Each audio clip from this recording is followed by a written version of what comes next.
So to take us through some more of this, I'm going to introduce our very favorite expert, Gilbert, who is the Chief Product Officer at DBA Platform. But he is, I mean, aside from working for DBA, Jan is a celebrated expert in this field. He's one of only about 12 Google Platinum product experts in the world, which is, if you know, so I've been introducing him as Gold, but he's gotten a promotion from Google, so he's now a Platinum expert, which is really exciting. And he is handpicked because of his expertise in local SEO. He is the creator of Local Falcon, which is the original Google Maps grid tracking system, which has a cult-like following and is fully revamped for 2021. So he's a celebrity for us. I know you've interacted with him and gotten lots of your questions answered in our Facebook group by Jan. So with that, Jan, take us through how we're going to solve our metrics in 2021. Super. Thanks for that introduction, Sarah. Did you want me to take over the slides? Yep. Okay. Let's do that. Let's go here and get to the right spot. And view present. All right, we're good. I can see your screen. Super. All right. So, yeah, everyone wants to know how they're ranking, right? So, I'm just going to start a little bit at the beginning just to make sure everyone's on the same page and understands how we're scanning and what Local Falcon does. So, everyone wants to know how am I ranking, and they'll go on their phone, they'll check from their home or their business location. They're like, yeah, I'm ranking first at my location. Everything looks great. But the problem is there's a lot of factors that go into that, where if you check on your computer, Google knows your IP address, they know your history. And so you're not getting a clean search. So if you search for yourself, Google's like, hey, well, this person searched for themselves. Let's rank them higher when they search the next time, right? So you come across that a lot with the business owners is, I'm ranking fine because they're checking out their location and they've checked them a few times. So there's lots of information here that factors that will affect a ranking when you're checking it yourself. So it's just one of the problems that we have when we're checking rankings. There's no perfect ranking, but we try to simulate a basic blank search, right? When we do all these rank tracker searches. What happens with local is that the further away you go from a business, the harder it is to rank, right? Because it's just the way that there's a proximity factor inside of Google. So I'm like, well, if I check one spot, that really doesn't tell me a lot. If I go half a mile down the road, a mile down the road, am I still ranking first or third or fifth? And so while I was working a couple of years ago, I figured, well, why don't we just check from lots of different spots at once? And the first time I did it manually, it took me like 2 hours to do all these dots everywhere. It was crazy. I'm like, why don't I just automate this thing? So Local Falcon was created, and now we have millions of scan points that have been checked since its launch. It's really the, like Sarah said, it's the original grid style tracker, and it really revolutionized tracking in local SEO. And so now the next problem is, am I ranking well across a large area, or am I ranking poorly across a large area? Because again, you can be ranking really well. You could check one spot at your business. I'm ranking first. I can sleep on this, so I don't have to pay attention to that keyword because I'm ranking well. But you may or may not, depending on, because the proximity factor is in play here. So that's why Local Falcon really tells you, is your keyword ranking really strong, or if it's weak, if you need some extra work on that. And so this here is a typical 3-pack, and this is why we're introducing the SoLV metric, where it measures, are you being seen in the 3-pack? Because what happened is with organic is the first result in an organic listing, which is the regular blue links, usually gets the largest percentage of share, and then the second one gets like a quarter of that, and the third result gets even less, right? But what happens in local, because Google kind of boxes this for us and presents us 3 at a time, just because you're first doesn't mean that you're going to get all the clicks like you would in organic. And so when you're looking at a screen like this, like who's going to get the click? Is the first one? Well, they don't have any reviews. Is Popeyes? Well, they have more reviews and better reviews, but maybe GNC, well, I know that brand better, so maybe I'll go visit them first. And maybe the pictures, or, you know, depending on the categories, the pictures. So there's a lot of other factors that are coming into play to help a user make a decision on who they're going to call first or check, and, you know, where they're going to go. So we came up with the share of local voice metric, where basically it's like, we don't really need to be ranking first everywhere, because that's hard to do. If we're ranking in the first 3 spots, that's what we want. And so we have this number here where we're basically calculating the percentage of coverage area of where you're in that 3-pack. And so you can see the big difference here, where you'll have a 95% or you know, a 4% 3-pack ranking. And so we have this metric in our system, and I'll show you once we walk through that system a little bit. So it's kind of an all or nothing. I mean, you're either there or you're not there, right? And if you're there, it'll show you in position 1, 2, or 3. So if you're in position 4 through infinity, you get no score for those pinpoints. Yeah, exactly. Yeah. So it's just a way, because the typical rank tracker is, or you're looking at so much data, because there's just so many pins here, and we just wanted to make it easier for people to get an idea of, right, am I getting seen? Am I okay here? Right. So you don't. Yeah. So you can see in the grid, when it gets better, it's better, and it's obvious. It's color coded. You can see it's better, but we can actually quantify that and show over time an actual score, and this is per keyword per location. Right. Yeah, it's the over time part that gets there. You could always compare different scans, but it's the over time. Like I said, there's lots of data coming in, and if you have different listings and different keywords, it gets overwhelming. So I've actually seen Jan pulling his hair out looking at data over time. All right, so let me go into and do some scans for you, just to get an idea of how we start and all that stuff. So I'm just going to go to another screen here, and we are still good. You can see my map there. Yep. Super. So when you first come into Local Falcon, there's a onboarding sequence that's going to help you set up your listings and your keywords and all that kind of thing. But let's just say you're at this basic step. This is our map, our scanning tool area. So there's lots of different things that you could do here. But the first step would basically be to input your listing that you want to search under for, scan for, and you can import. There's 2 ways to do that. You can either search for one specific listing, or you can import all your listings in your GMB dashboard. So if you have a GMB dashboard and you have 30 listings, different businesses in there, you can just connect that. It'll ask you to log in, and it'll just suck basically all that information and put it right into this list. So you don't have to type them anymore. You don't have to do a search anymore. They're just here. That's a new feature as of last month. The authorization just pulls all your locations in. That's right. It's a lot simpler, a lot easier than it was before. No more. You don't have to manually do that.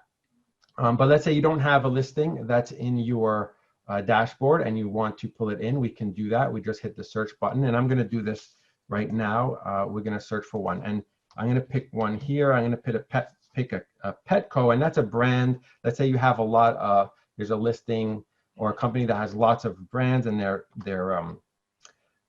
a lot of locations. So what you do is you just start typing the name, and you will put in a little bit of the address information. So in this case, I'm putting the name of the town, and we hit search, and it'll return some results for us that we think they are. And then I know that it's on this street, so I'll pick this location. And what's going to do is that we have a map that's going to be centered right on that location. And then we can put our keyword here, and let's just say it's cat food. And we have some grid information that we're going to play with. Now, typically we can use a 5x5, 7x7, 9x9. If you want to scan a huge area, we can go to the larger grids. I usually stay around the middle. So we're going to start with a 9x9 in this case. And the distance in miles or in kilometers, if you're not in the United States, we can switch that. Is a little bit of you have to play with it. But in this case, I know that given the density of the area, if you're in a city, you want to keep it to maybe less than 2 miles. If you're in a smaller town, you can or in a suburb of a larger city, you can bring it to 5 to 10 or 10 kilometers.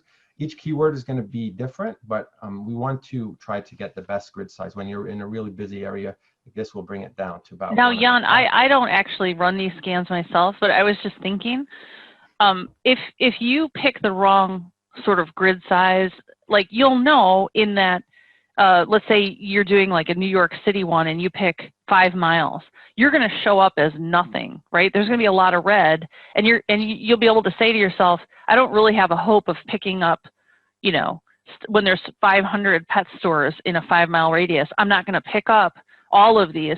So you can start to bring it down probably based on, you know, getting closer to the edges of what you really could pick up. Yeah, it depends on the competition in the area. It depends on, and you'll get a sense of it after you run a little bit, a few scans of what your area is going to be. You can drop that down, and it'll adjust, and the pins will adjust, and everything will go automatically. So we're just I'm gonna run this one. Oh, the other thing I want to show you is in this area, like we're over marsh here. No one's actually living here, so we can deselect these pins here. So we don't want to run points, and it saves you, you know, scan credits. So there's no reason to scan over water. So there's a lot of businesses that are next to the ocean in a city or something, and you can deselect that. You can also grab and click on this red center pin and move the whole entire grid around if you want to do that.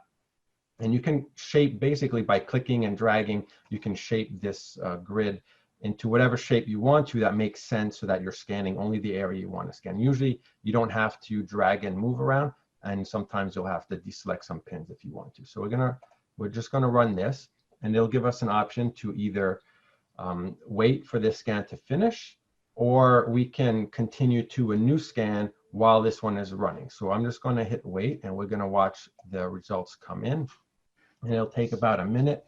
It's pretty quick. And basically, we're checking each point. We're simulating a searcher at every one of those locations and typing in cat food. What would they see? And as it's going on, we can actually click on this, and we can see, well, in this spot here, we can see the actual results of what it would be. So in this case, there's actually another Petco that's small, you know, closer to them probably, that because there's just so many of them.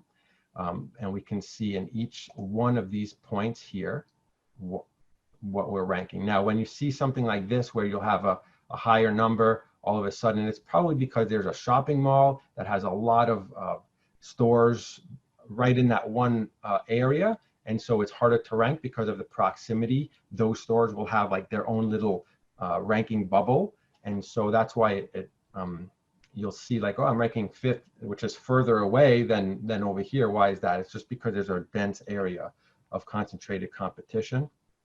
And this will run, and it'll just take another 30 seconds here. And you can see we're ranking 1st right at that location. But as we move, and remember, this is 1.5 miles from the center to one side. So this is 3 miles across. It's not that much, you know, it's not that far at 1.5 miles. And right off the bat, they're not even in the 3-pack in most of this area, right? Right after you move, this is only a couple hundred meters, couple yards really. When you think about it, they're not in the 3-pack. So they're not ranking really well. And let's see, we got 2 pins left to do. And while it's running, it'll give you a notification. You can have an email set up. When you have auto scans, you can send an email to yourself. It'll give you notifications when your scan is ready and all that kind of information. The nice thing about automating them is that then you don't have to wait for the pins to populate. Yeah, I just wanted to show this as a demonstration. We could have started another scan while we're running this one. For some reason, these ones are not going to finish right now. So let's. So in this case, Jan, if you were going to optimize for this location, Yeah. In the future, would you bring this down from 1.5 miles and concentrate more on that, maybe half of that, or would Oh you no, keep it this at is this size? perfect. This is the perfect kind of scan that I want to see, because we are ranking well, and there's some threes there. We're in the 3-pack, but what we want to do when we see a scan, we don't want to see like one in the middle and then all reds. We want to have this variation of color, because as you're improving your listing, as you're working on the website or the GMB and you're creating posts and things like that, your ranking is going to get better. And you want to be able to see that 4 change to a 3, the 6 change to a 5. You want to see that gradual change. So this is actually a perfect amount of distance for this kind of listing in this area. Okay, so now we finished here. So what we can do, we can enable an auto scan right away. So we say, okay, I like this scan. It gives me the right information that I need to know. We can click on here, and let me just do that real quick. And oh, no, because I clicked the right click. I don't want to click on it, but basically it'll give you just options. Do you want to run this scan once a week, or every day, every 2 weeks? So yeah, you have options to do that, and it'll keep all the exact same parameters with all your deselected clicks. It'll basically rerun them, let's say every week for you, and then you can compare that, which we're going to look at in a few minutes. Let's go to the scan report. So let's say you click away from this page. We can have a scan report that tells you everything about this location, ranking. It'll give you all the basics up here, so you know what you're looking at, and then it'll give you a list of basically every single competitor that was picked up. So basically each one of these pins checks to the 20th level competitor, and it's going to sort them by whoever showed up the strongest. So you have a PetSmart, a Petco, and it keeps going down. And the first few businesses here have showed up basically everywhere. And you can just see all your competitors. And this is a good way to scan. Sometimes when I'm checking in service area businesses where you have competitors that are either adding extra keywords to their name or creating fake listings, you can easily scan through here. You can see which ones are the strongest ones. And let's just say this guy right here, Pet Supplies plus Valley Stream. Valley Stream's another town nearby. Well, they're not supposed to have Valley Stream in their name. So I can click on this. It's going to bring me directly to their Google listing, and I can basically suggest the edit. And if I was signed in, I would say, hey, that's not supposed to be their name. Let's remove the Valley Stream part, and then Google does their check and all that kind of stuff. So it makes it really easy to see. Hey, Jan, while you're on Yeah. that point of reporting listings that you see, you could probably talk all day about how to know if somebody's cheating a little bit and what can be reported. And maybe that's like a blog we can put out.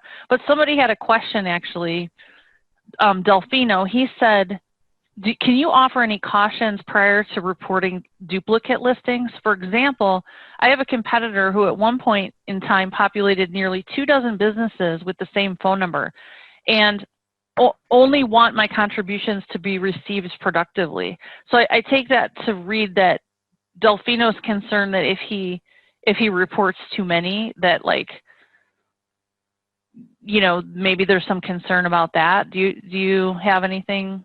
No, I do this all the time for clients. It's in some categories, there's not an issue at all. But in service area business, plumbers, electricians, roofers, that kind of thing, there's so much garbage on the map basically that we have to clean up. Either it's a legitimate business with the wrong name because they're adding extra keywords to try to rank higher, or it's completely fake that they're just trying to rank in different areas. That takes a little bit of effort, and you have to check it. And then sometimes you need to go to the state business directory and check to see if it's a legitimate business, that kind of thing. But Google has its own way of checking. So when you suggest an edit, there's you can do as many as you want. There's no problem. You can report. What happens is Google will keep track of say you're signed into your email and you report 100 things. And then only 2 of them turn out to be true. Well, what happens is Google is going to be like, hey, this guy is not suggesting really good edits. So we're probably just going to auto deny everything going forward. It doesn't impact your email address. It doesn't impact anything like that. It just, Google is kind of keeping track of that kind of thing. If you're suggesting good edits and someone goes and manually checks it, oh yeah, that makes sense, approves it, then you'll get a little extra point on your email account internally to Google. So you can report as many as you want. Just make sure it makes sense, right? Otherwise, it won't work anymore, basically. Okay. Also, I just wanted to point out, if you look at Jan's screen right now, on his scanner, wherever he goes, he's got chat pinned, and the same Matt who is currently running our administering our webinar right now is answering all the questions in chat. Matt, I don't know how you're doing double duty right now, but that's pretty amazing. But if you have questions or run into problems, there's a live person, and a lot of times it's Matt. Super. So what we're going to do from here, once we have this report, we're going to go straight to the competitor report. I'm looking at this and I'm like, we're almost there. We're really, we're 4s and 5s. We're really almost there in the 3-pack. And so we'll go to the competitor report. And now the competitor report is going to show you every single competitor, similar to the other screen. It'll have the list in order, but now you can click on each one of the competitors and you can see who is doing better. So that was the location that we scanned. And I'm going to go to the first one and I'm going to say, whoa, they're ranking first across this whole entire area. That's huge. That's PetSmart. That's my competitor. What are they doing better than me? Why are they ranking first everywhere, right?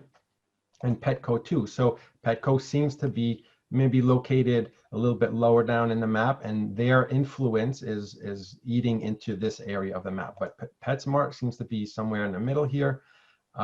And so I would go to their website, I would check out their GMB, I would do, all that competitive analysis, checking their backlinks and that kind of stuff. But with this competitor report, you can know exactly who's the best in the area. And that's exactly what we'll delve into in our next webinar is, if you see this, now how do you figure out what PetSmart is doing and do it yourself so you can get some of those rankings back? Yeah.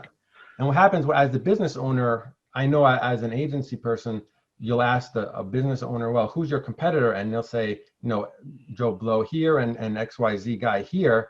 But it doesn't mean that those main competitors that the business owner thinks they are the best online competitors, right? Someone could say, oh, the pet supplies guy is the one that's the strongest because they might have better branding or something. But when you actually go to the scan, you'll know who's the best online competitor. So MD put a question in, and I guess he or she has identified a bunch of locations that should be removed. So what does MD do? So you would go to that suggest and edit button on Google. So when we clicked on, we'll just click again here. I'm not logged in, so I can't actually do the steps here, but you would hit click on suggest and edit, and it's going to give you an option. It'll say what's wrong with this listing, and you'll say, hey, the name is wrong. It should only be Pet Supplies Plus, and then you'll enter that in, and then you hit OK and report it, and you'll get an sometimes you'll get an email. It'll say thank you for an edit. We're checking it. Sometimes it'll go through right away, depending on if the automatic filter from Google, approves it. What do you say specifically if they're fake? MD is saying these are all fake listings. Yeah. So there's a drop down option, and it'll give you a choice, and you can never existed or fake, or there's an option drop down that you can choose, or you can say duplicate. You can choose all that stuff, and that's all within the Google system. And then Ina asked a clarifying question. I believe this is about competitors. I'm not exactly sure, but what is the best way to check their keywords? So when we're doing this, when we're looking at these reports, this is based on a keyword. This is for cat food, right? So that's the keyword that we're working on. And so we're only seeing for that specific keyword, if you put in cat food, what's going to come up? And so that's how we know what the competitors' keywords are. I don't know if maybe the broader question is like, how do you figure out what keywords you're going to check? You know, that's like a kind of a separate issue. Yeah, keyword analysis is a different thing. Usually a business owner will say, you know, they'll know their main keywords, right? If I did a search for dog food instead of cat food, we'll get a completely different result in general. It might be because PetSmart was so strong, they might have really good SEO for dog food as well, so it might be similar. But each keyword is going to have a different result, basically. And that's just something that you kind of have to either do keyword analysis. You could check your GMB insights and you'll see what people are searching for. You can check your search console keyword data to see what people are searching for. So there's lots of different ways to get those main keywords that you're supposed to check. Let me see, I have a bunch of... Well, Jan, just out of curiosity, what happens if you report a fake listing and Google looks at it and says, yeah, this isn't real, this doesn't have a location, then Google takes it down. Can that business go back and put them back in again? Typically, no. If it's completely fake, what's going to happen is on their side, it's going to be suspended in their dashboard, and then they'll have to go through reinstatement. And then when they go through reinstatement, Google is going to say, hey, okay, show us proof that it's real, and they'll have to either show their business license, some pictures of signage, or that kind of stuff. So it's a headache. Usually if you're creating fake listings, and I've seen them, they're using automated methods, and they don't even care. They just create fake listings to try to get, you know, 100 listings coverage. And if they burn half of them, well, too bad. They'll just try to do another batch in a few months. So they're kind of, you know, churn and burn type of fake listings, and then they'll buy fake reviews and that kind of stuff. So report as much as you can. If you see fake ones, it's just a hole in Google's algorithm, unfortunately, that there's spammers that are always going to try to one-up Google, and it's there. You have to check, and that's one of the really great things about the scan and the automated scans is that you'll see anyone new, all your new competitors, they'll show up on that list, and you can say, hey, that's a new listing. It has, and I'm going to show you actually right now. If I go, let me just get here. I have appliance repair. So this is a really spammy industry. And I just ran this scan this morning. And we have like this one here, number 5, appliance repair, Mount Pleasant. It's, you know, no reviews, and it's ranking well. It has a lot of data points. If I click on that, I'm going to see that there's no image. It is verified, but the website is not even like a normal looking website. So I know that this is fake. If I would go to Street View, I would say there's probably no appliance repair business in this location. I would hit suggest and edit, report as fake, and then Google is going to do with what it was. Sometimes it'll take a couple days. Sometimes it won't happen. You'll have to use a different form. But I know it's kind of tough because we've had clients who are legitimate businesses who got into this situation where Google, you know, somebody reported them. They got taken down or whatever, and it's tough to get it resolved. It's not super easy. You have to prove basically that you exist, and it takes time. You have to reprove that you exist. So, and that's why you don't want to add extra things to your name when you know, you don't want to keyword stuff or add your location, because if someone does, a competitor does report you, or a local guy does report you, and it gets accepted, you're going to get suspended. And you're going to have to prove to Google, which might take a week, you know, before you get your listing back. How much business did you just lose while your listing was gone during that week, right? So spammers don't care because they're just doing hundreds of them. So both David and Joseph asked a question. I'm not sure if this is the same question, so I'm going to tell them both to you, but it is about this spam listing thing. Joseph said, when do you use a referral form instead of an edit? And David said, why don't you explain the Google Business Redressal form to report spam GMV pages? Right. Is that Okay. the same question? That's a whole nother thing. I don't have it up on my screen. I don't have it prepared. But yeah, I always do suggest an edit first. That's just the way, the process that Google wants it, because they're training their algorithm to try to figure out what's wrong, what's fake, and what's not fake. And so you always want to use the suggest and edit button first. Then typically I'll wait a day or two, because sometimes it does take that long to get processed. And then if it doesn't come down, I will use that redressal form. So for people who don't know, there's an extra form that we can share that link later, maybe in the Facebook or something, for people. And it'll ask you more information. It'll say, okay, what's the name of the business? What's the link?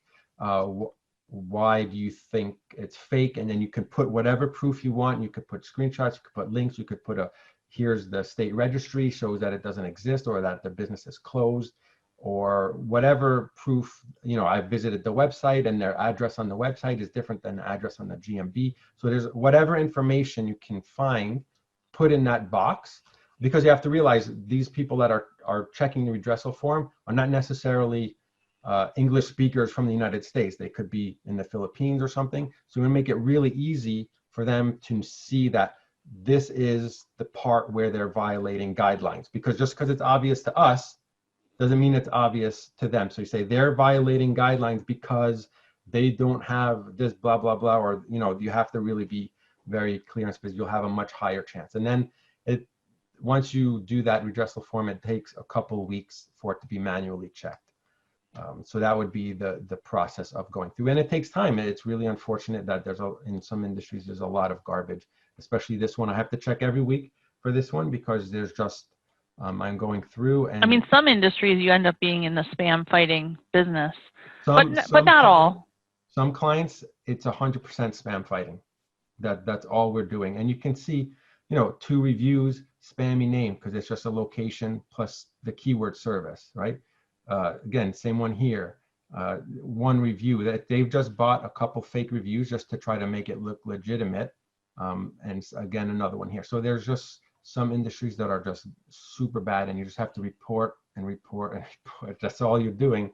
And but it makes a huge difference, because let's say let's say it was, let's look at the competitor report for this one, and we look at the one that was fake here. So they're a little bit off. So in this case, it wouldn't really matter, because if I'm trying to rank here, but this is across the Hudson River, so it's not really impacting our client, let's say. But for other clients, let's say they were more in the middle, you can say, wow, they're ranking first in this whole entire area. If I was ranking 4th in some of this spot, then if I knock them out of first place, I just jump into the 3-pack. And that's what we want. So spam fighting could be super, super effective and really quick, easy wins. And you're not working on a website and waiting, because once they're gone, boof, you're automatically there. You went from 4 to 3 for this entire area, let's say, and it took you, 15 minutes of work, right? It might take 2 weeks before Google acts on it, but it only took you 15 minutes of work to really knock them out. So it could be really super effective as a method to help your client or your business rank higher. Let me see. So the other thing while we're on this screen is, what I like about these scans, let's just say this is my client here that we scanned, and we're ranking 3 and 4 and stuff. But let's say I want to rank a little, let's say I want to get clients from a different part of the city. It's really hard, because I'm going to be like, I'm ranking 11th. There's no way SEO is going to get me in the next 6 months to ranking in the 3-pack, right? What do I do? So, and that's going to be the next website. But what it shows you is like, well, maybe if that place is super important, that area, maybe I'll run ads for that one location, right? I'm already ranking well here. I don't need to run ads here. I'm already in the 3-pack. People are probably going to find me and see my listing anyway. So you can know where to really put your ad money and pinpoint certain locations, so you don't waste your money typically on, I'm already ranking in the 3-pack. Well, and it depends on the industry. Sometimes it's good to run the ads and you have multiple places where you're seen on a search result, but it gives you extra information to be able to make those kinds of decisions. I'm going to now go to, let me just find the right screen. We'll just go to here. So after you've run a report and you've set up some auto scans, you'll go to the report and the trend report. So the auto scans will automatically run every week, let's say. And once they've run a few times, you can go to this trend report and you'll see here that my appliance medic, I've scanned 6 times. And I think I've been running this once a week, for example, and I can go here into the full report or scan trend report. And so this is one date where I ran a scan. This is another time I ran a scan. So each one of these lines is a scan point. Looks like I'm running these ones every day. I probably set this one up just for the webinar. And remember we were talking about the SoLV metric, where am I ranking in the 3-pack? That's where we're going to see what's going on over time. So instead of comparing and looking at all these colors over, different scans and looking at all the colors, we can see, for example, our appliance medic, repair medic listing is red, and over time, over the last few days, it increased from we could hover 19 to 38. So we've doubled our visibility, our 3-pack visibility over that time, just from spam fighting, let's just say, right? So that's what I've done in the last few days, just to give an idea. So I did some spam fighting right in the beginning. Google knocks them out, and boof, now I'm in the 3-pack, double the amount of times that I was before. And you can see this over time. And you can click, you can deselect, which ones you don't want to see, and you can see all different kinds of people see which ones. And what's good is not only do you have the competitor report to see which one is the best competitor, where we have that green everywhere, you can also see what competitors moved up a lot over time. So now this guy, Top Appliance Repair, well, he was pretty low too. He probably got helped because I was spam fighting, let's say, but he also increased a lot as well. So you can see over time which competitors went down, which competitors went up. And so not only do you have a snapshot of this type of scan here, you can see it over time. So once you dial this in, I mean, you really can understand what's happening in that geography. Yeah. And you can also, and there's lots of extras. You can see here the different numbers. We can do points by the average ranking position. And those are all explained. Basically, we're taking an average of the numbers instead of just the 3-pack here. So there's lots of different ways to slice and dice all this information. And if you're an agency, you finally have a way to definitively show your brands that the work that you're doing is working. And I know because I end up QAing and writing a lot of the case studies for our Pro Services department. And Pro Services uses Local Falcon to set up metrics by which they can optimize profiles and then show an increase. And it's astounding that, by deconstructing what's happening here, fighting spam, doing a few things in the Google My Business profile, just like a few posts and some of those things, we regularly show in 60 days, double the phone calls, double the driving directions. It's amazing how much traction you get. But when you're an agency, and I come from the agency world, when you're working with a brand, they're constantly asking you, well, what have you done for me lately? How has this improved? They don't feel that increase in phone calls. You have to show it to them, in a report. And this does give you a way to show all of that in color, on a graph, like here, you moved up. Yeah. Yeah. I mean, a lot of agencies don't necessarily show ranking reports to their clients. Some do, some don't. That just depends on what they want what information they want to show. It's always good to show that leads went up, not necessarily rankings, but some do. And so we have all that information. You can just take a screenshot. We could download PDFs from this. You can send this to a CSV and put it different ways that you want. We also have this GIF here where basically it's taking that snapshot. So each one of these is one ranking report over time, and we can hit that play button, and you can see over the last few days the increase or decrease for the listing that you've scanned, basically. And you can we'll have options. This is brand new. like just from the launch that we just did. We're going to have some options here so you can pick which dates you want and things like that. But at this point, you can just play that. You can download that as a GIF and then embed that wherever you want and have fun showing that to your clients. When you have good results, you can show that. It's really, and say, look, you were in a 3-pack for this, and now you're in a 3-pack for this. And then you're getting more leads, you're getting more calls, all that kind of stuff. So it's really, really cool. Now, in a couple of weeks, again, we're going to have, we've been asked, because the initial grid here is, let's say you load up a listing and you still have to run the keyword one at a time. So let's say I want to run cat food, pet food, gerbil food, whatever it is. We're going to have a bulk scanner, and it's not released yet, but it's coming soon. We're still in the testing phase of that, and I just want to preview it a bit.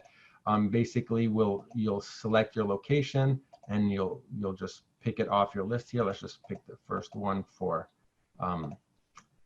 convenience sake, and then you type in all your keywords, and then you just enter them with a comma to separate them, and then you select your scan size. And then what I would do here is go and maybe do a scan, get your area, and then after that you can come back to this bulk scan tool and then put 10 keywords, say scan every week, and then boom. I mean, literally in 10 to 15 minutes, you've just set up your rank scanner, which is really a huge advantage over the other rank scanners out there, is that they're still manual and it takes an hour of setup time to do all this kind of stuff. So this bulk setup is coming very, very soon in a couple weeks or so.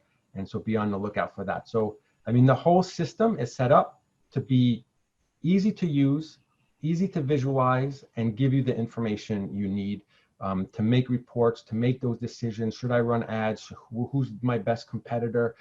Who should I spam? Who should I attack for spam fighting? It's really, I use this every day, and I do this every day, and I've designed it. I've asked the developers to design it in a way to make it efficient and the best possible way to do my job. And now with the new revamp that we did last month, you can get 7,500 credits a month for like $25 is the subscription. There are also like enterprise packages if you're doing an enormous number of scans, but 7,500 credits should get you, where you want to be for a lot of locations. And that's a 93% savings over what, the price used to be when we did it per grid point and things like that. So we have some really nice packages developed, and unlimited keywords, unlimited locations, and then different credit levels. You're not limited. You can, like I said, you can add whatever listing you want. You're not limited to only one listing on the starter package. You can scan, you have 7,500 credits. You can do a 7x7 scan, which is like 50 points. You can run, do the math, 50 points times 5 listings times 10 keywords. You can do all that. You can figure out what you need depending on how many clients and how many locations and how many keywords you want, and then pick the plan that best suits your usage. All right, you ready for some Q&A? Yeah. Awesome. While we're setting that up, I did put, and I know Matt has put it into the Facebook group link. We put in the chat. If you're not already a part of our private Facebook group, which is all about local search, please join us there. Jan does administer and moderate that group, answer tons of questions. And then the other thing I want to say is, Delfino, you had a lot of very specific questions. If we don't get to all of those, maybe you can hang out and we can answer the questions at the end, and stay a little bit to make sure that we get to those. So the first question is, Delfino's, it's if I dissociate my GMB accounts from the Local Viking dashboard and bring it over to Local Falcon, will it send out any negative signals to Google? For example, I don't want to create a need to re-verify my business. Oh, no, it doesn't have anything to do with your GMB. Basically, we just need, when you're connecting, it's just connecting to gather the information and we're not logging into your GMB. You're not like putting in your passwords or anything. There's no, it's through the API in the back end, and you don't put in your password. You're just to our system. You're going to put your password into Google when you're signed into Google, obviously, and you're going to basically allow Google to let us read only and import, and that's it. You can disconnect that afterwards if you want, because anyway, it has no, we have no connection to your GMB. You don't have to do anything to your GMB to connect import your listings. Egan asked, is this rank data available via API or just in your platform? There is an API option. We'll have, I mean, if you're on the highest plan, I believe, we have that API option available. I haven't spoken with David, who wasn't able to come today. He knows more information about that. But yeah, get with chat. And if you're on the highest plan, I think we do allow that. And if you have questions about how to set this up for yourself, like sales questions, Matt, do you want to put the appointment link in the chat so that Luke or Ryan could track down answers and help people get set up if they have bigger enterprise questions, or questions about switching platforms or whatever? We have people available to help you with that. You can always hit us up on the chat too, but if you want an appointment, we can make that happen. MD asked, how do you increase your rankings outward from your location? 5 miles, 10 miles, 20 miles, 50 miles. And that is exactly what we're going to roll right into in our December webinar, is taking these scores. Now, if you're Jan and you're an expert, what do you do when you see these outer rims with, a ranking of 6 and you want to be in the 3-pack, what to do there, and how to expand as far as you possibly can? I can tell you, depending on your industry and location, at 50 miles, you're looking at ads, but we're going to dig into that deeply next month. That's an everything question. Like, it might be spam fighting to get rid of stuff. It might be content on your website. It might be backlinks. It might be citations. And it really depends, right? You have all these pots, and then which one is the emptiest is the one I need to work on the most, right? Or first. So SEO, it has our list of 100 things to do, and for every business, that list is going to be a different priority. So it really depends, and that's why we do audits, and we see what are you missing compared to your competitors. So it's not a one-size-fits-all kind of answer. And in 2021, as part of our giveaway and sweepstakes, we're going to have a program where we give away some audits. So if you have locations and you want to understand better, we have full audits that get run that show the competitors, show what you need to do. It looks at the website for that location to see what's wrong there. It looks at the spam. It looks at all that, and it gives you a summary. And maybe we'll do a webinar in 2021 on that, kind of walking through an audit and seeing what you can see there. The problem is you'd have to do a bunch of them to become a real expert at it, but we can help get that going. So let's see, Ryan asked, how do we optimize our Google posts/photos to influence the GeoGrid report?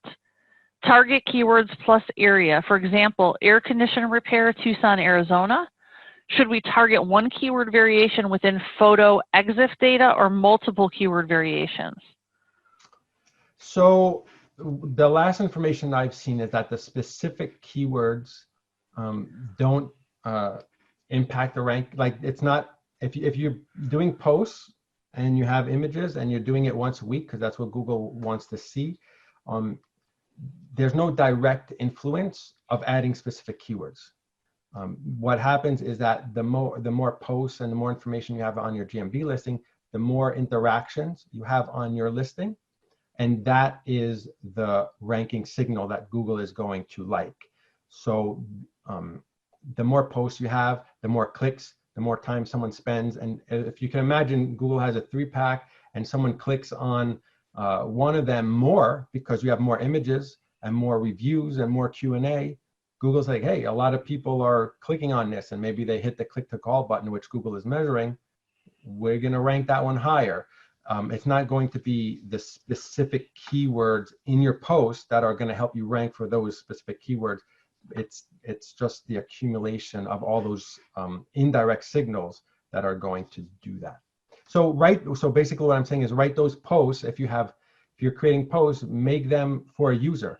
Give the user, the potential customer, information they want to see. If you have coupons, if you have sales, if you have new deal, new information to put out, you want the user to click on that and read that and spend time on that listing. So don't just keyword stuff because you think that's going to help. That's not the right place to start thinking. You want to think for interactions. Kara asked, how can you get higher rankings in an area against a big box business? I don't know if we're going to cover that next month in detail, but do you want to? Yeah, so it's hard because they have so many backlinks, right? They just have that brand, that strength. So what you can do if you're a retailer, we have our connection to the Swiss program, which is the See What's in Store program, and I think we've done webinars on that. But basically, that gives you the ability to connect your inventory straight into Google, and it'll show you, like in that 3-pack, this store has this, thing in stock. And then those big brands are slow to do that kind of thing. So the best thing with the big brands is, one is stay on top of all this stuff. You're more agile than they are. 2, talk directly to the consumer. They have to be generic. They have to be really generic. You can talk directly to your customers. You know them better. So you want to be like, we're the local guy, especially because of COVID, because we're hurting. Whatever messaging you want to do, you have to think of that kind of messaging to do that. But take a look if you're selling items and things with like SKUs. Take a look at our Swiss program and DBA, because that might be a really good thing for you. So let's see. This will probably be the last question from Sean in Ottawa. Hi, Sean. Jan, I was wondering about duplicate listings or having 2 separate listings and how one goes about merging them if they have reviews on both, or how to remove one. Okay, so if they're legitimate listings, you have to contact Google for that. They're the only ones that can go in the back end and connect the listings. You have to be really clear. Like I said, some of them are not, English speakers when they're doing that kind of thing. You have to say, this is my main listing. I want to merge this one into that one and keep the first one. Make sure the reviews go into, you have to be really, really clear. It'll take a couple weeks. So what happens is the listing will merge, and then the last way I've done it is the reviews are in a separate database. They come a few days later. So it takes a week or 2, but you would need to contact support to do that. Take screenshots of everything before, because if they do screw up, you'll be like, no, that's not how it looked, or I had 5 reviews and now I only have 1. Look at my screenshot, go and find them, because that's happened to me as well. So get all your proof, then go to support and be really clear what you want. Okay, so I still have some really good questions from Noriaki, Joseph, Chloe, Elizabeth, and I'm good. Delphino. Go ahead. If you have 5 minutes, I'll do another 5 minutes. Okay, so we'll go ahead and let me close up by saying, if you're not on Local Falcon, you can register and get some free scan points and check it out, drive it. Let us know what you think. Please join the Facebook group, which is private, and it's really for experts in local SEO. You get your general questions answered there. If you need any help getting set up more deeply with Local Falcon, you can chat and we'll get an appointment for you with one of our sales guys who understands how everything works and can find a plan that will work best for you. And please attend our next webinar. I mean, this was kind of set up really good to understand how all these metrics work so that you can dissect what you need to do. And then next month, we're going to talk about how to do what you need to do to get these big changes in ranking. And now we'll go on and we'll take some more questions, but if you have to go, it's the top of the hour, we get it. And we'll see you next month, and happy Thanksgiving. Okay, Noriaki says, do you have a plan for a future update to connect manual scan data and auto scan of the same condition, you know, keyword range, whatever, it would be useful so we could see past manual scan reports in the trend reports. That's coming. I spoke with the developer, and they're just, it's complicated, but they're going to take all the previous scans and add them so that when you go to that trend tab, they'll all be there together. That's what the plan is to do. Joseph has a couple questions about spam fighting. How can you tell just by looking at it that a location added an extra keyword to its name? Yeah, there's a little bit of an art in there, and you have to get used to the area and the category. You know, normally you don't see a business name called service plus location. You know, like a orthodontist of Park Ridge or something. Yeah, appliance repair Mount Pleasant, right? Does that sound like a real business? And then it might be, because I mean, smart businesses now, especially in certain categories, have learned that the keywords are huge, and I'm gonna change my business name to do that. But that takes some resources to do. But like in this case, I'll go here, I'll go to their website. I'll like, well, there's no images, there's no reviews. I can actually go to Street View and take a look. So it just takes a couple minutes to review that information, and there's no sign of that business. It doesn't look real. And so I'll use that suggest an edit button. So you have to kind of, with lawyers, it's really hard because they're smarter. They have more money to pay for SEO, and they go through the extra efforts. With an electrician or appliance repair, they just do the mass spray everywhere and see what sticks kind of thing. So they're easier to take down. Joseph had another question. How can you tell if the name is like 100% fake? If you click through on the website, you're going to get some indication of what their actual real name is, where they're located, how to contact them. I mean, I think a click through the website will give you what you need to know. Yeah, you go to the website, you look at the header, you look at the footer, because it'll say like, it'll give you a copyright. And then if you're still, if there's any kind of mismatch, you say, well, Google, they're not, you know, or you look at Street View and you look at the signage outside. It has to match the signage. So their GMB name has to match the signage. And also you can go to the state registry. So I always do that. So you'll type in Florida State Registry and you do a search and you look for that business name, and you'll see that, oh, well, at that address, there's a business there with that name and it matches, because or they've added extra stuff. So there's things that you can do. I think that's a whole other webinar just. Yeah, but you know, if you run your scans and you see a business pop up out of nowhere, you know, you're gonna know they weren't there before. You know, they didn't exist, and now suddenly they're on your radar. Yeah, you'll know. New businesses don't pop up that often. So we're going to be putting a category here when we look at our trend reports, not our trend reports, our regular report, our regular scan report.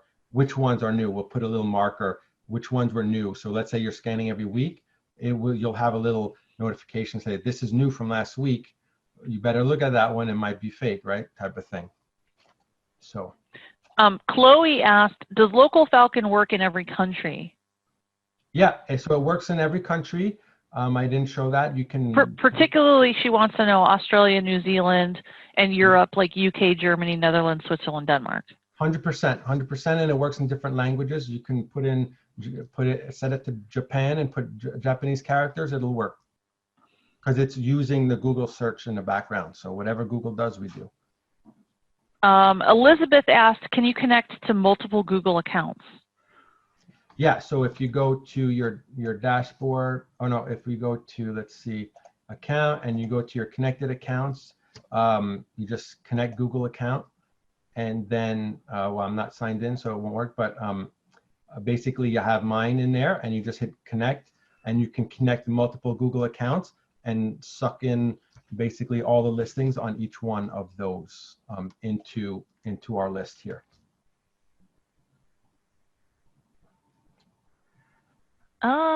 Let's see.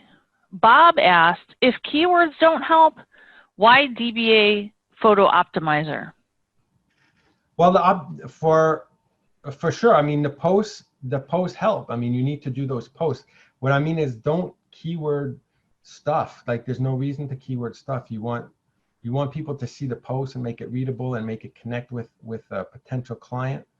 So the optimizer lets you, you schedule. You can put data. See, Google loves the data. It doesn't necessarily mean it'll use all the data for ranking. It might be using it just for other information. But if you're putting GPS coordinates in that image, for example, which is what we do, it's there and Google reads it.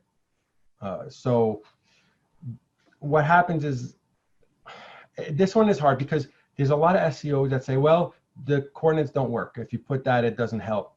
The problem is, imagine all the ranking factors that Google is looking at. Those things are really, really small. If you can imagine the GPS coordinates inside one picture, inside one post, how much value is that going to do? It might be minuscule. It might do something that's really small, but we can't measure that because the rankings fluctuate all the time just from other things, right? And so I don't want to be like, oh, this 100% works. Put your keyword stuff everywhere, and then it looks spammy, right? You want to have that balance. So yeah, we give you the option to do that if you want. That's just not the way I do it. I work on legitimate businesses that try to do normal things. There's other people that like to spam and they think that it helps, and they might have evidence that it helps in different categories of businesses, and it might. But so we have those options if you want to do that. And I just can't say with 100% certainty that those things do help because we can't measure that. So some people say it works and some people say it doesn't work. And I say, I'm not sure. It's just so small of a factor that let's focus on the user instead of the ranking factor for that value. The other thing is that what Google doesn't use today can be used in the future. They're constantly looking for more data, more information, and changing how they do things. So if it's available to you to do that, it makes sense to do it. Let's see. I know I'm missing something. We can definitely handle Delfino's other questions. Does Local Falcon allow one to use the tool to report false listings or duplicate businesses? So we only are finding the listings for you, but everything is done when you click. If I'm clicking back to this one, it goes to Google. You're not inside Local Falcon anymore. You're going straight to Google and you're using your Google account and all that stuff. You're just going to your, a regular Google Maps URL. So we're listing them for you, but you still have to use your brain to know which ones are good and bad, and you have to go to actual Google because that's where the reporting is through. And Delfino also said, as a non-heavy user who has performed less than 10 grid scans, what can I look forward to as advantages of Local Falcon versus Local Viking from both the cost and performance standpoint? Well, I mean, Local Viking, I think, I don't know specifically the cost there, but I think they tie their tracking to certain locations. So you can't just scan whoever you want. So you have to check the pricing and the capabilities. I know Local Viking, has GMB management stuff, which Local Falcon doesn't do. We focus on on tracking the rankings, and we're the best at that.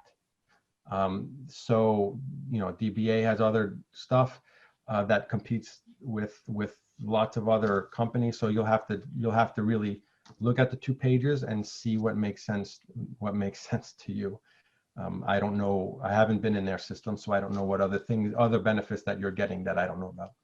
I have heard, in essence, Local Viking is kind of playing catch up to Local Falcon in terms of its functionality. And a lot of people who had once used Local Viking run into some problems with it and end up being Local Falcon users. Yeah, I mean, yeah. Let's see what else. This is Abinash, do you use nearby or text search for the Google API?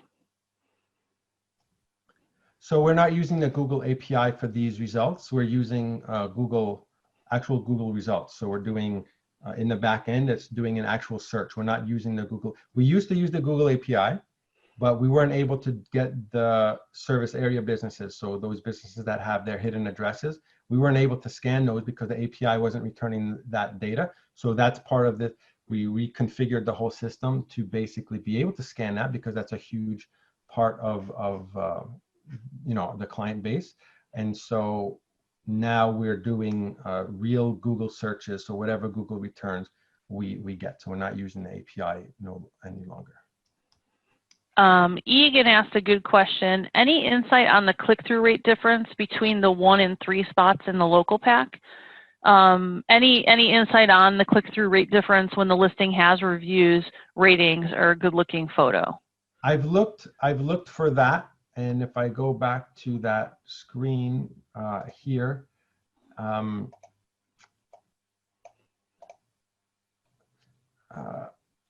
I've looked for that kind of numbers to be able to share that. Obviously, it's important, but I couldn't find any. And I think because it changes depending on what you're looking at, right? So I really, what I've seen is that because Google has it in this box, it's presenting it to you like, pick one of these 3. So just because it's number 1, you know, you could be, if Popeyes was number 1, then they would get the more clicks. But Our Food and Health is number 1 with no reviews. I've never heard of them. Are they even open? Who knows, right? So yeah, it definitely comes down to the individual choice at this point. I mean, our job as marketers is to make sure that our locations are in this 3, and then you have to do some things to make that 3 look good to people. That's right. So once you get your rankings in that 3, then you're doing your posts. Then you're putting your attributes in store shopping or not. Then you're working on reviews. Then all this, and there's a lot of information here. And then when you click on this, it brings you to, you know, the knowledge panel, which even has more, their open times and all that kind of stuff. That's why you have to do that GMP management part, because you need to make this look attractive. Once you're in that 3-pack, now you're not competing on rank, you're competing on user factors, right? So there's no numbers, to come back to your answer, there's no numbers that I found that measure the first one will get, you know, 50% and 25% and 25% for that, because it really depends on what is showing up. MD put a bunch of comments in around that spam fighting thing, saying like, you're teaching people to cheat if they knock out their real competitors. But just to clarify, nobody's talking about knocking out real competitors, No. nor could you. If you reported them, Google wouldn't take them down based on if they were real. No, you don't knock out your real competitors, because then your email will get flagged, or and then it won't even go through. Google checks. Google will do a pass through an automatic pass, which doesn't catch a lot. So they'll accept or deny, and if it's not sure, it will it'll just say in pending, and then it gets checked manually. And if Google will always default on the side of the business being real. And that's why there's so many fake ones, is because Google defaults on the other side, and it's hard sometimes to get a fake listing removed, even if you show proof sometimes. So we're not reporting real businesses. Obviously, there's no point in doing that, because they'll just come back. They'll come back a week later, and then, you know, why would you do that? So no, we're reporting listings that are breaking guidelines according to Google. So that's either their name doesn't match their real business, or there's no location physically there whatsoever, or they're getting fake reviews. So whatever's breaking the guidelines. So for sure, we're not reporting a real competitor. I think Ina has a question about the local authority scores for DBA. It's a good question, but we probably should put that one in the Facebook group and answer it there, because it doesn't relate really to the Local Falcon stuff, so it might be confusing to people because it's a different set of metrics. So Ina, if you want to put that one in the Facebook group, we'll make sure to answer it there. Brian, same thing. You're asking about finding the Swiss reports. I'm not sure, Jan, if does that make sense to you? That's a DBA platform option, and that I mentioned because like she was asking about what can I do to compete against the big brands. So that would be an option, but that's a DBA service. And Caroline asked how the credits work, and we'll end with that question, which is how the credits work is each scan point is a credit. So if you do a 5x5 scan, you use 25 credits of your 7,500 monthly credits to run that scan. If you set that scan up on a keyword to run weekly, you know, you would run it then 4 times. So you'd use 100 of your 7,500 to run those scans. So you basically, depending on how often you run them, how many keywords you have, and how big an area you want to use, you can kind of optimize figuring out how you can work with your credits. It's as simple as that. Yeah. All right, so next time we'll talk about how to improve, you know, ways that Jan has come across. There are just a list of there's an easy checklist of things that you can do. And then, of course, Jan knows all of the, you know, sort of influencing factors. And like he says, you can never 100% tell for sure, but if you do it enough, you can really see where you get dramatic results. All right, thanks everybody. Happy Thanksgiving. Talk to you next time. Okay, thank you.